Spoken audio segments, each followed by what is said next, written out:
નમસ્કાર દર્શક મિત્રો, કનમ એક્સપ્રેસ ન્યૂઝમાં આપનું સ્વાગત છે। હવે જોઈએ આજના મુખ્ય સમાચાર। વડોદરાની હેલ્પિંગ હેન્ડ સંસ્થા દ્વારા સિંદોર અને મોટા ફૂફળિયા ખાતે ગરમ કપડાનું વિતરણ કરવામાં આવ્યું। વડોદરા જિલ્લાના એડવોકેટ નોટરી શાનવાઝભાઈ દ્વારા હેલ્પિંગ હેન્ડ નામના ટ્રસ્ટ દ્વારા નિરાધાર અને જરૂરિયાતમંદ લોકોની મદદ કરવામાં આવી રહી છે, જેના ભાગરૂપે સિનોર ખાતે આવેલા સરકારી કુમાર શાળા અને કન્યા શાળામાં ગરમ કપડાનું વિતરણ કરવામાં આવ્યું હતું।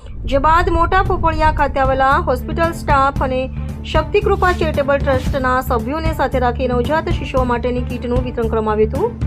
હેલ્પિંગ હેન્ડ સંસ્થાના પ્રતિનિધિ સ્વરૂપે અમીનભાઈ ઇસ્માઇલભાઈ સાથે એડવોકેટ પ્રકાશભાઈ માસ્ટર દ્વારા ગરમ કપડાના વિતરણ સાથે સંસ્થાની કામગીરીની સમજણ આપવામાં આવી હતી। હેલ્પિંગ હેન્ડ સંસ્થા દ્વારા ગરમ કપડાની કરવામાં આવેલ કામગીરીને લોકોએ બિરદાવી હતી। રિપોર્ટર મેહુલ પટેલ, શિનોર।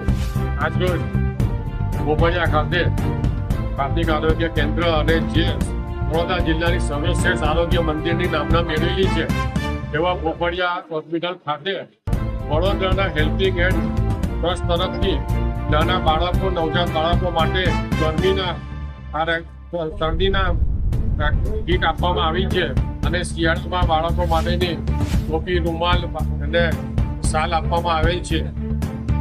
આ કીટ વર્ષોથી સેવાભાવી સંસ્થા એવી વડોદરા ખાતેની હેલ્પિંગ હેન્ડ દ્વારા આપવામાં આવેલ છે અને હેલ્પિંગ હેન્ડના જે ફાઉન્ડર મેમ્બર છે શાહનવાઝ હુસેન પઠાણ, એડવોકેટ નોટરી, એમનો ખૂબ ખૂબ આભાર માનીએ છીએ અમે કે જેમણે અમારી સંસ્થાને અને આ બોપડિયા સંસ્થાને પસંદ કરી અને સેવાનો મોકો આપ્યો।